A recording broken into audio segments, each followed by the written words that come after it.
On the 6th of October, 1973, the 10th day of Ramadan, the Muslim holy month, and Yom Kippur, the holiest of holy days in the Jewish calendar, Egypt and Syria launched an all-out war against Israel. This first liberation of land occupied by Israel in the 1967 Six-Day War provoked an enthusiastic response across the Arab world.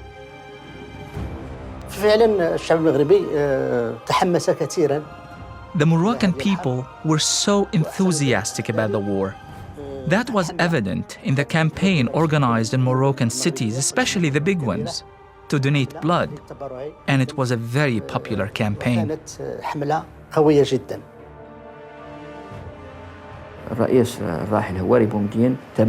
Algerian President Boumediene took up the cause and gave a blank check to the Soviets and said, "Spend it as you like on weapons, $100 million for Egypt and $100 million for Syria, to cover everything they need in the way of ammunition, weapons, spare parts, and so on."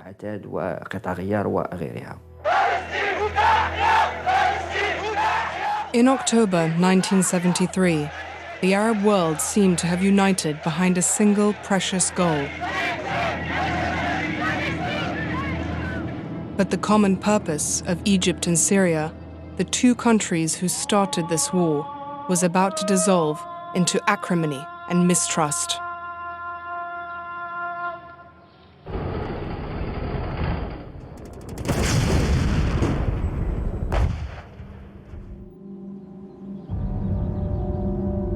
The Syrian Golan Heights, occupied by Israel in the 1967 Six-Day War, still occupied to this day. This high plateau is a tranquil and beautiful place. But it is also scarred and defaced by the bloody fighting that took place here in October 1973.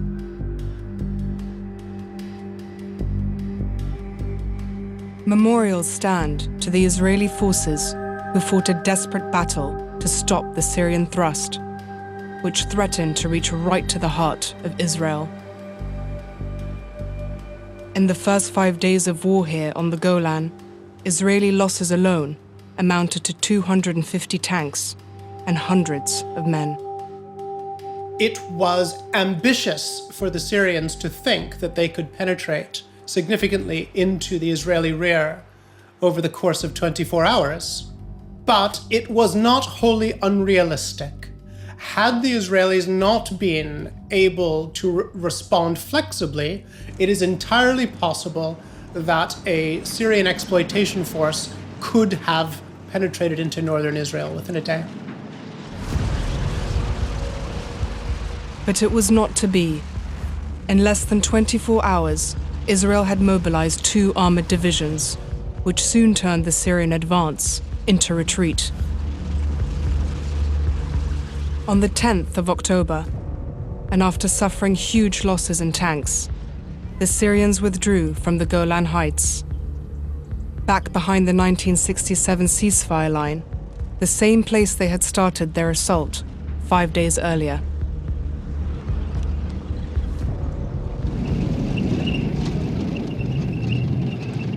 Now the Israelis faced a crucial choice. What should be their next move? The decision taken in Tel Aviv was typically bold: to go on the attack, to push on into Syria itself. We're going to make it clear to the other side that the game of breaking the ceasefire is a two-sided one. And we are going to press, and we are going to push, and we are going to bomb, and we're going to punish as much and as long as we can until the other side does understand the rules of the game. The effort to take Syria out of the war had already started the previous day, with strikes by the powerful Israeli Air Force. In the worst possible conditions, we penetrated deep into Syria to Damascus and blew up their Air Force headquarters and their general staff. Both of them.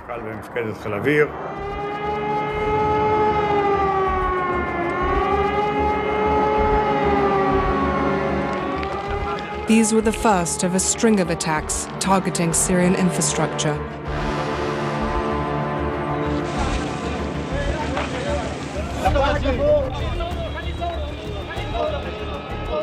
And at that stage, the Syrian population would go up on the roof to watch the bombs fall, and they were still rather excited. The horrible truth hadn't yet sunk in that their country was in mortal danger. Alongside the heavy aerial strikes, Israel would launch its ground offensive. 2 armored divisions would attack across the 1967 ceasefire line, known as the Purple Line, along the Damascus Road, towards the Syrian capital, 60 kilometers to the east. At first light on 11th of October, the assault began. Despite fierce Syrian resistance, the Israelis advanced, capturing territories deep inside the Syrian mainland.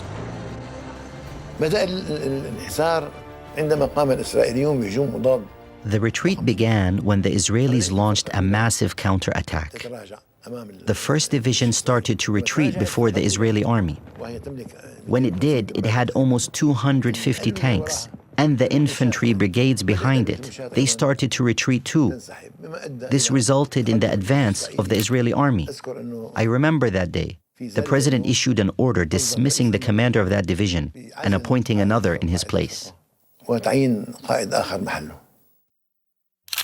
Stories emerged that Assad's punishment for his commanders went beyond mere dismissal. I remember, yes, more than one officer was arrested, and it said that some of them were executed. There was one senior commander that President Assad summoned and asked him to account for himself. The commander then shot himself in front of the president. Assad's rage was born of the anger he felt towards his allies in Cairo. The Egyptians had successfully stormed across the canal on the first day of war. They had quickly established a defensive bridgehead 10 kilometers deep and repulsed all the Israeli armored attacks. But since then, they had moved not an inch further, east into Sinai. President Assad kept calling President Sadat, telling him, "Mr. President, advance. The whole Israeli armed forces are in front of us, and we are taking aerial strikes by the entire Israeli Air Force. There is nothing stopping you from advancing deep into Sinai, as we agreed." But there was no answer. 8 months earlier, at a meeting in Egypt, Sadat and Assad had forged a plan with a common purpose.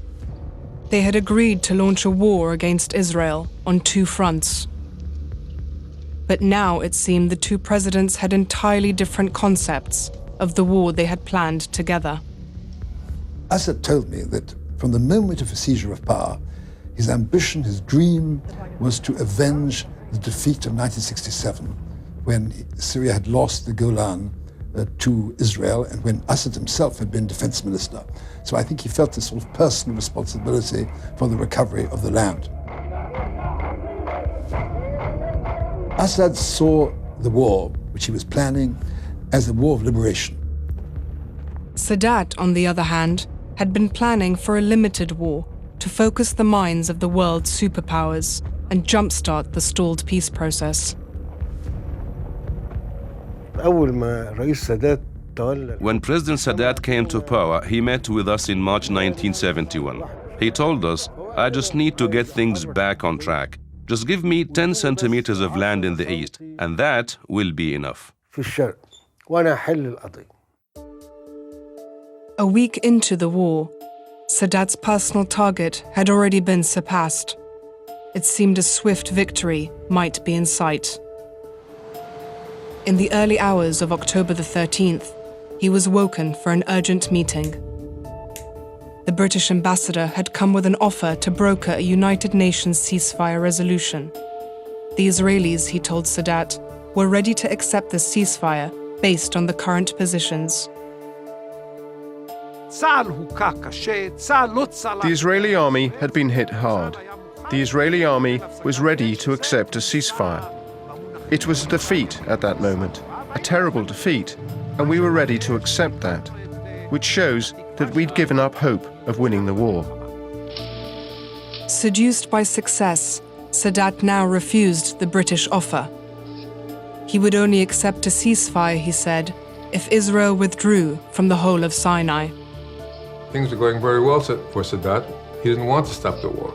Something dramatic had to be done to persuade him to agree to a ceasefire, maybe even to get him to request the ceasefire. And the only thing that could work was crossing of the canal. That might scare him enough. But the Egyptians, alive to the possibility, had held 2 armored divisions with over 200 tanks each and a second line of defense west of the canal. It was a problem of which Israeli Chief of Staff, General David Eliezer, was well aware.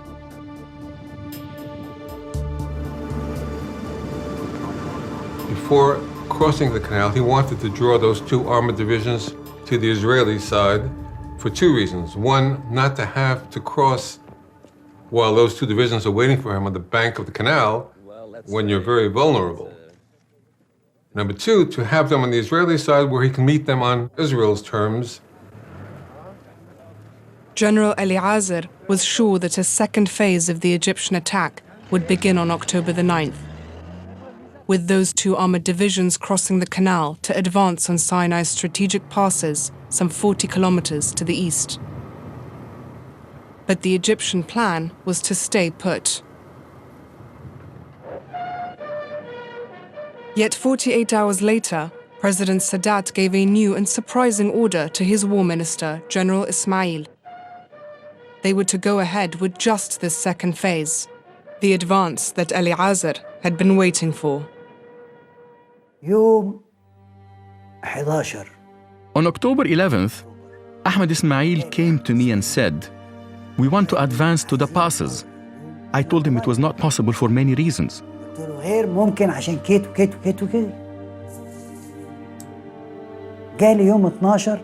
He came again on the 12th and said, "We want to go ahead with the advance to take the pressure off Syria." I told him, "We can't take the pressure off Syria. The enemy air force is capable of holding any front." Again, on the 12th, for the 3rd time, he said, "No, this is a political decision and it has to be implemented." After a long debate with Shazli, General Ismail issued orders to the commanders of Egypt's 2nd and 3rd Field Armies to begin the advance east. Immediately, both of them called me and said, "We can't carry out these orders the minister sent us." That's what I was told by Saad Ma'moun and Abdelmunem Wasil. And Saad Ma'moun even said he is ready to hand in his resignation. That night, the 2 commanders were summoned to Center 10, the Egyptian Armed Forces Command Center in Cairo. Right till midnight, Ahmed Ismail was just like a broken record. This is a political decision and it has to be implemented. If you don't, it's tantamount to mutiny. So all we could manage to do was to postpone the start of the attack until the 14th. We delayed it for 24 hours. Ironically, at almost exactly the same time Egyptian commanders were arguing over an attack from west to east, the Israelis were locked in their own debate about an attempted crossing in the other direction. Attending this stormy meeting in Golda Meir's office was Zvi Zamir, the head of the Israeli intelligence, Mossad.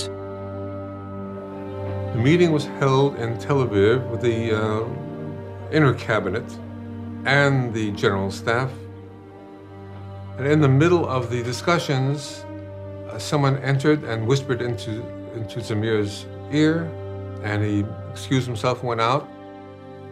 Zamir returned with astonishing information from an impeccable source, a spy operating at the heart of affairs in Cairo. The Egyptians were on the point of moving their armored divisions across the canal. Next day, 13th of October, confirmation arrived in Israel. An American spy plane, the SR-71 Blackbird, had photographed the Suez Canal front with high-resolution cameras. Reconnaissance pictures showed the West Bank was suddenly empty of Egyptian tanks. The Egyptians were committing their biggest mistake of the war. The Israelis would do nothing to stop them.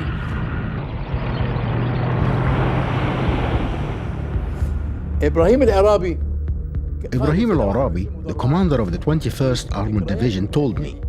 I was surprised because while we were crossing from west to east, I expected to be hit by the Israeli Air Force, but nothing happened. Not a single tank was hit in the crossing from west to east. They just let us in.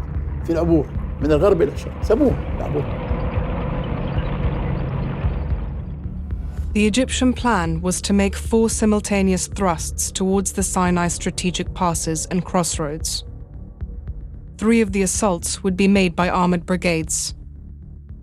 The central push would be by a full division, the 21st Armored. At 6:30 on the morning of the 14th of October, the Egyptian armor moved east. The one brigade commander I spoke to said it was like a flood in the Negev, water suddenly pouring down, suddenly out of the eruption of Egyptian tanks. The Israelis were waiting for the tank assault in pre-prepared positions on the ridges east of the Egyptian bridgeheads. Then all the tanks came up, and boom, boom, boom, boom. In the first few minutes of the battle, the Egyptian 21st Armored Division suffered significant casualties.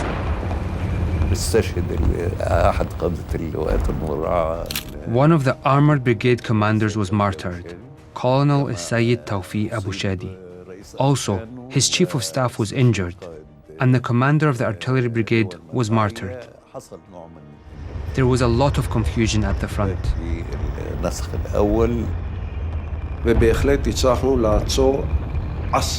We definitely succeeded in stopping dozens, if not hundreds, of Egyptian tanks and blowing them up, with not many casualties on our side during the action.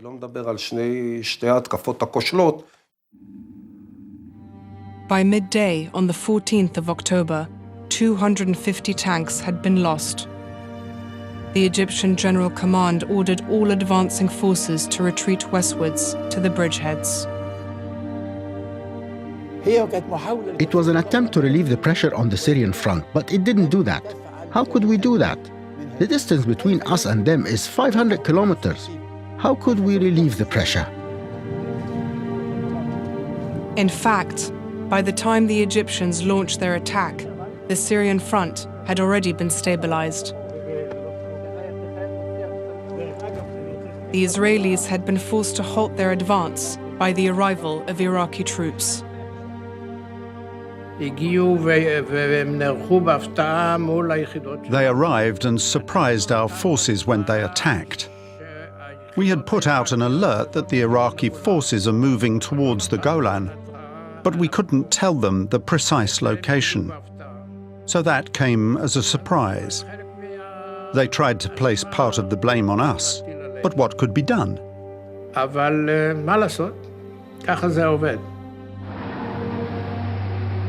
The Iraqi 3rd Armored Division had moved swiftly from its bases around Baghdad towards the Golan, a distance of over 1,000 kilometers. We arrived that night at the outskirts of Damascus. It was guarded by Syrian civilians. The things they said to us that night, the 11th of October, shocked us. Are you Iraqis? Yes, we are Iraqis. For God's sake, save our honor. We thought it was a total victory. That was a huge shock. We started to realize that the situation had completely changed.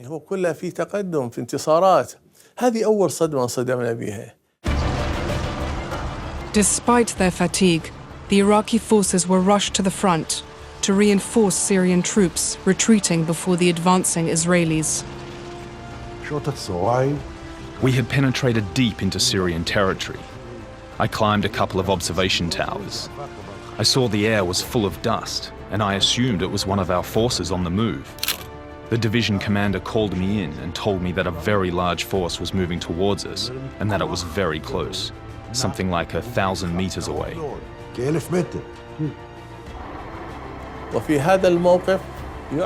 In that situation, that was a strategic victory on the Syrian front. The timing was perfect.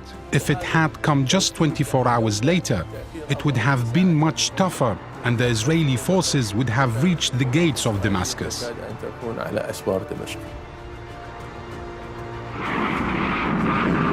5 squadrons of the Iraqi Air Force, some 60 aircraft, were flown to Syria to make up for losses sustained by the Syrian Air Force. The Iraqi presence refreshed the Syrian pilots' appetite for the battle. Even the most hesitant now said, how come pilots from Iraq are up for the fight while the Syrians are reluctant to leave base? So it turned into a competition to carry out their missions.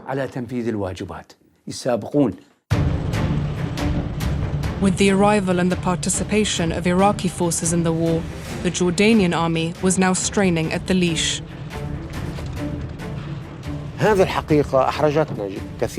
It was very embarrassing for us. I mean, it embarrassed the late King Hussein a lot, because there were 2 Arab countries who had had territory occupied in 1967, and Jordan was a 3rd Arab country whose territory had been occupied in 1967. But those 2 other countries are fighting to regain what they lost, while you're not. I remember I attended one of the meetings he held with the military, and I saw how much pressure they put on him to go to war.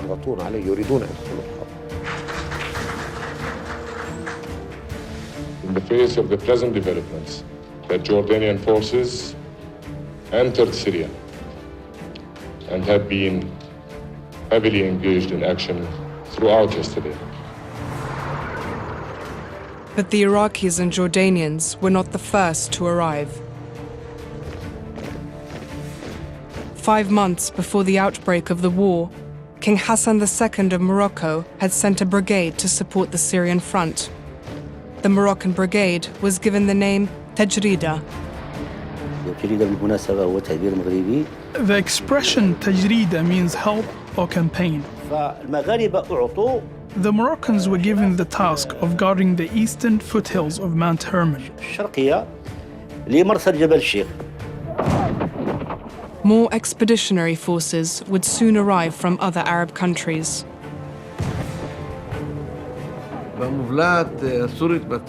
On the Syrian front, we first faced a Moroccan brigade. Later, the Iraqis came, and we fought them too. Then later the Jordanians came, and after that the Saudis. So we found 4 armies there we had to fight.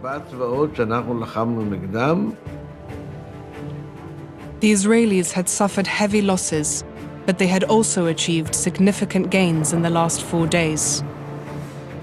They had advanced to within 35 kilometers of Damascus and occupied new territories to bring to the bargaining table after the war. Now, their initial goals in the north achieved, the Israelis were about to turn their attention south to the Egyptians.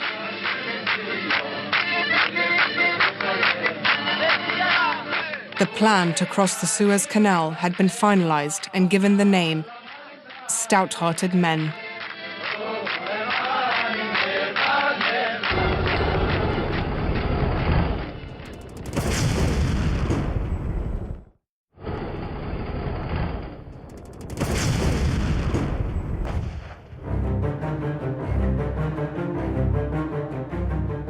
During the war in October 1973, Ariel Sharon was the general in command of the 143rd Reserve Armored Division, one of 3 facing the Egyptians in the Suez front. A controversial personality, Sharon had already developed a plan to deal with any Egyptian attack during his 3.5 years as commander of the Southern Front, an assignment that had ended just 3 months earlier. So then I asked him, what will happen, Ariel? Have you any doubt where this war is going to end? Where, I asked. On the other side of the canal. That's the only place where it can be terminated. This is the first time I hear that we are going to cross the Suez Canal. It was around 7:30, October the 6th, Yom Kippur, in his kitchen in Beersheba. On the night of October the 9th, the 4th day of the war, Sharon sent his reconnaissance battalion west towards the canal. Surprisingly, no Egyptian forces intercepted them, and they quickly reached the shores of the Bitter Lake, where the waterway is up to 5 kilometers wide. Turning north, the Israelis entered 2 abandoned forts of the Bar-Lev line, Lakakan and Matzmed. The battalion had stumbled on a 40-kilometer wide, undefended gap between the Egyptian 2nd and 3rd armies. Sharon was electrified and radioed headquarters for permission to implement his strategy. When Sharon tells them, we have to cross the canal, we have to arrive in their rear, they tell him, we cannot afford to do what you are suggesting because you are the only division which we got intact. You are the only one between the enemy and Tel Aviv. What's more, on October the 9th, there were still 2 Egyptian armored divisions on the western side of the canal, ready to counter any Israeli crossing. Sharon's plan was placed on hold, until 5 days later, when those 2 divisions suddenly crossed the canal and began their abortive advance deep into Sinai. Now the Israeli plan could be activated. The time had come for stout-hearted men. But to pull it off, the Israelis would need to transport a curious mix of equipment to the waterline.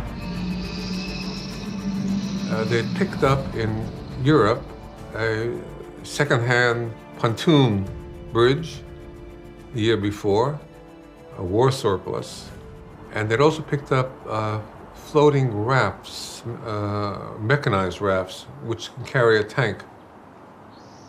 But third, and most important, was an actual bridge. Specially built in Israel, this was how the main forces would cross the canal. The idea of the bridge, this roller bridge they call it, it was a bridge that was built intact. It was 200 meters long, metal bridge with metal rollers, iron rollers, but the rollers were filled with substance that floated. You pull it to the canal, but with tanks. When you reach the edge of the canal, you got tanks in the back just pushing it into the water, and you have a ready-made bridge. But getting the 400-ton bridge to the water's edge, a 25-kilometer journey, was to prove harder than expected. Before the war, the Israelis had cut a dirt track specially designed for moving the bridge to a pre-prepared crossing point. But now that track was in Egyptian hands. A strong defensive position, the southern flank of the 2nd Egyptian Army, stood in the way of any Israeli advance. The battle to open the road to the canal would be called the Battle of Chinese Farm. Like farms on the eastern bank of the canal today, the area was an Egyptian agricultural development on which work had begun in the early 1960s with the help of Japanese experts. Occupied during the Six-Day War, the Israelis had mistaken the Japanese writing on irrigation equipment for Chinese. The farm had now been recaptured by the Egyptians. The 16th Division dug into dry ditches, now serving as trenches. They had to engage the Second Army in a tank battle so that the bridges could reach the canal and the tanks could cross on the bridges. At dusk on the 15th of October, the Israeli tanks started their assault on the Chinese farm. But the Egyptians would counter the attack using their new highly effective weapon, anti-tank guided missiles. I remember the conversation between our brigade commander, Tuvia Raviv, and division commander, Ariel Sharon, and he called Tuvia Raviv 2, because it was the second of his 3 brigades. And he said, 2, this is 40. 40 is the division commander. The attack is looking good. And Tuvia Raviv, who had a deep Romanian voice, said, 40, 2 here, it's our tanks that are burning. Over. While Sharon's division was taking heavy casualties in the Chinese farm, a 750-strong Israeli paratroop force was advancing towards the canal across the dunes. By midnight, they had reached the crossing point. The paratroop brigade reached the canal on half-tracks and carrying with them on the half-tracks rubber boats, and they crossed, uncertain of what they would find on the other side. And the first man to climb on the other bank yelled clear, and they knew there was no one there, and they established a bridgehead. So there was now an Israeli presence on the western bank.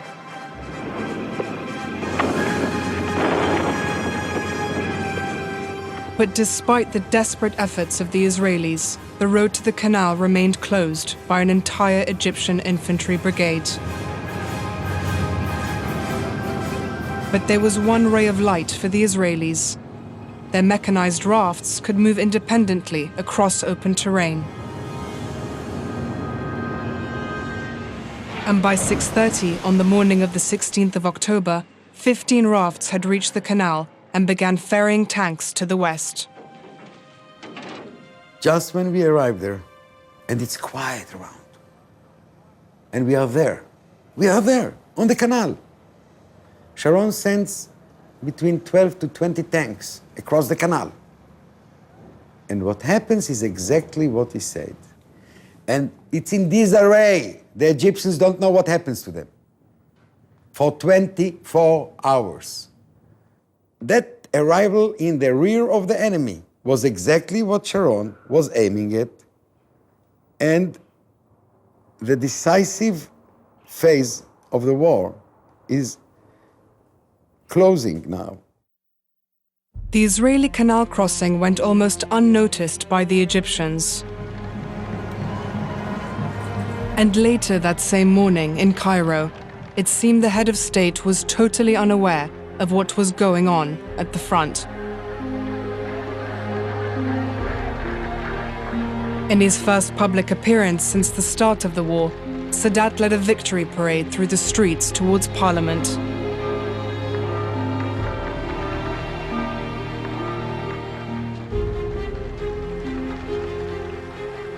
He was accompanied by War Minister General Ahmed Ismail.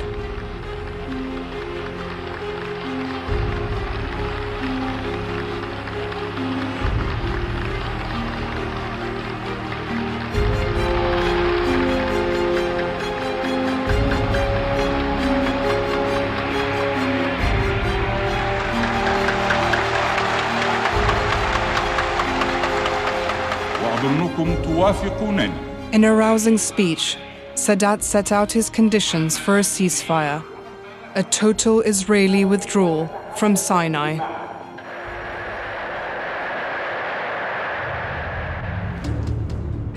Later that day, in Jerusalem, Golda Meir made her own speech. She decided to share the good news with the Israeli Knesset. 4:15 this afternoon, the Israeli population were told for the first time that their troops were on the west bank of the Suez Canal. What Mrs. Meir said came as a surprise, not just to the Israeli people, but also to the Egyptian military.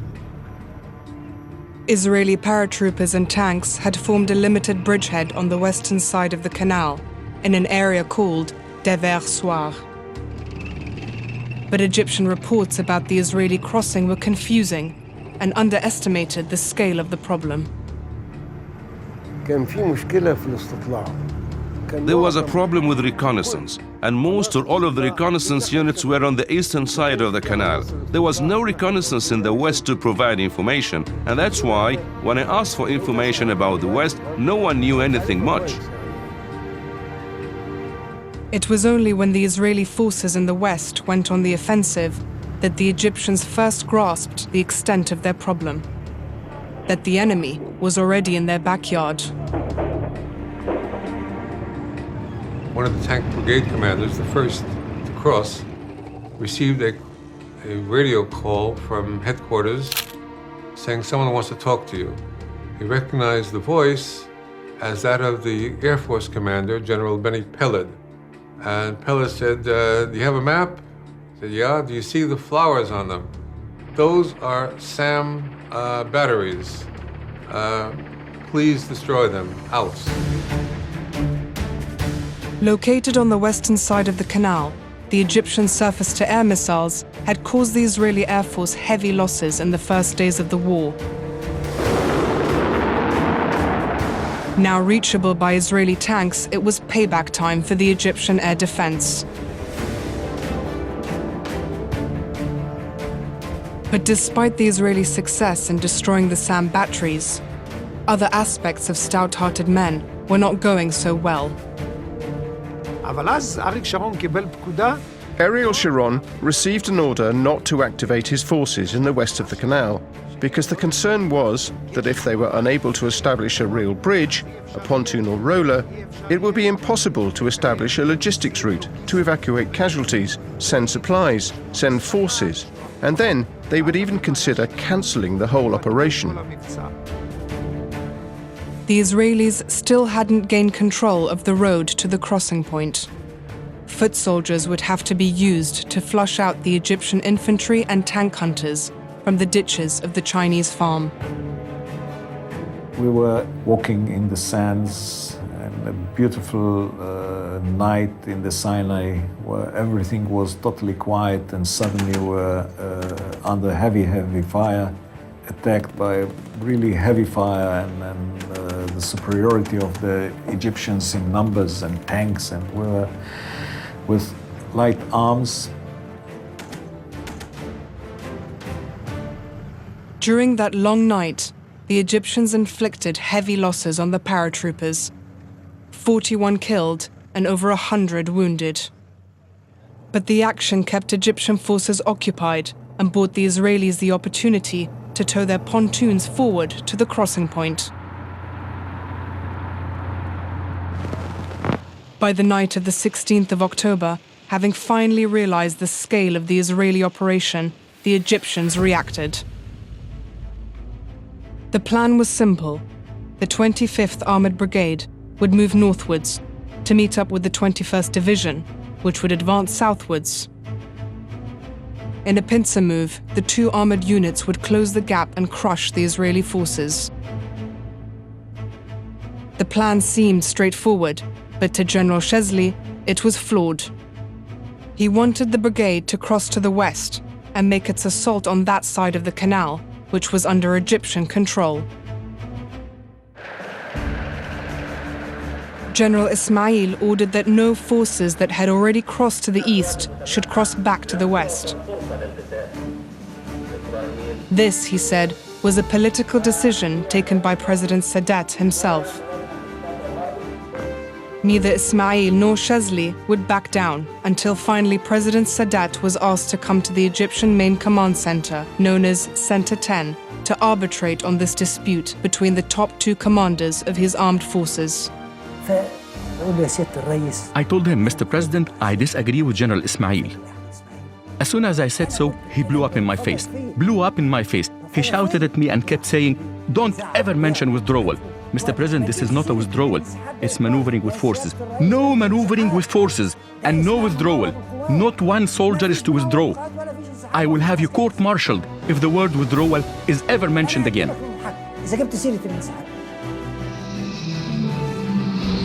Sadat's decision was clear. The next day, 17th of October, at 0700 hours, the 25th Armored Brigade moved northwards to carry out his mission. But Chesley was about to be proved right.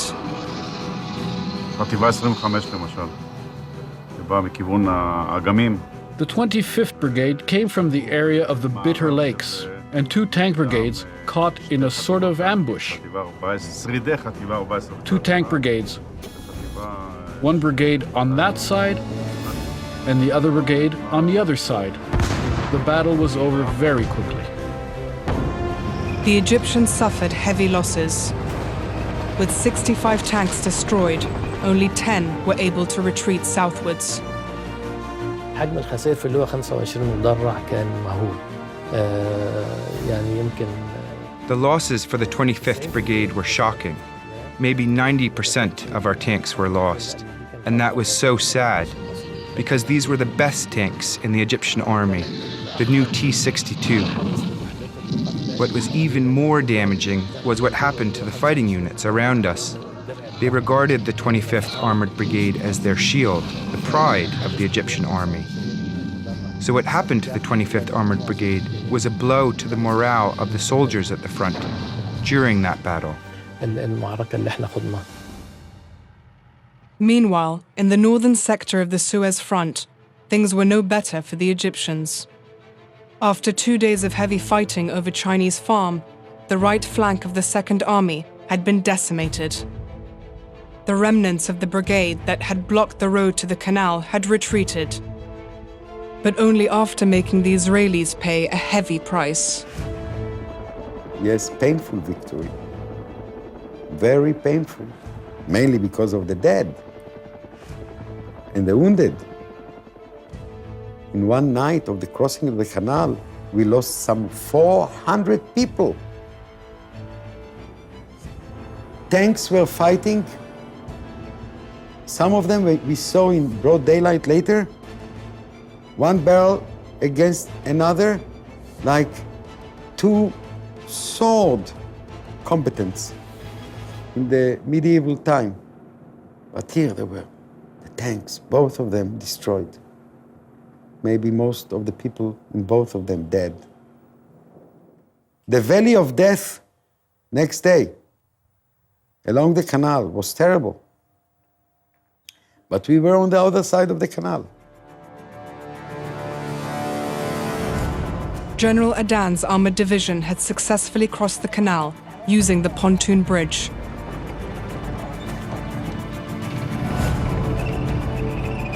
Next day, 18th of October, early morning, Adan's tanks are unleashed on the Egyptian rear. Soon they have destroyed more SAM batteries, clearing the skies for the Israeli Air Force.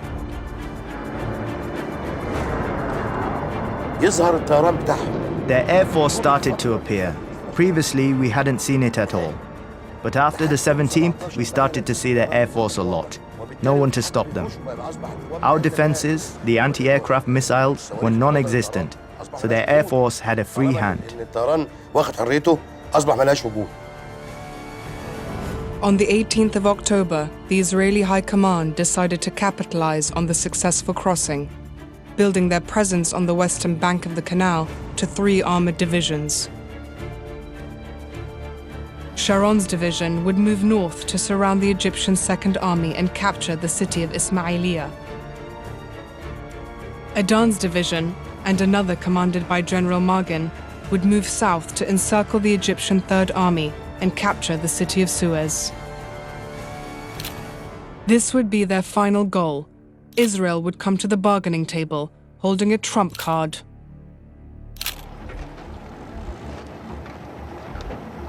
Israel now had 2 bridges working, a pontoon bridge, a roller bridge. They were now ready to bring an army across to the other side of the canal. For 2 days, and with the bulk of the Egyptian army on the east of the canal, scattered forces in the west fought bravely, trying to hold their ground against 3 Israeli armored divisions. But they were outnumbered and overwhelmed. General Shazli could see that his plan was on the verge of failure. I was at the front. I went back and said the situation was becoming very dangerous. So on the 20th I said, tonight I have to bring back any armored brigade I can afford from the east. I had 4 armored brigades in the east with no job. I said I have to bring them back tonight. That night, once more, General Ismail had to request Sadat to come to the command center. The president was unmovable. He simply reiterated what he had said 4 days earlier.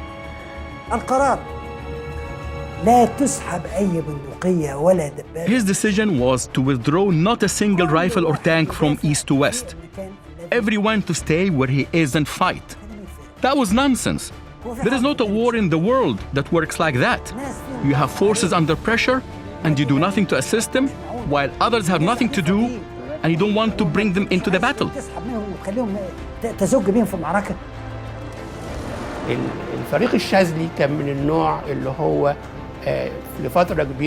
For a long time, General Shazli ran the special forces, the paratroops. I mean the kind of forces that do high-risk work. And I think he was really professional. But sometimes he would do bold things, and maybe, on certain occasions, it would lead to trouble.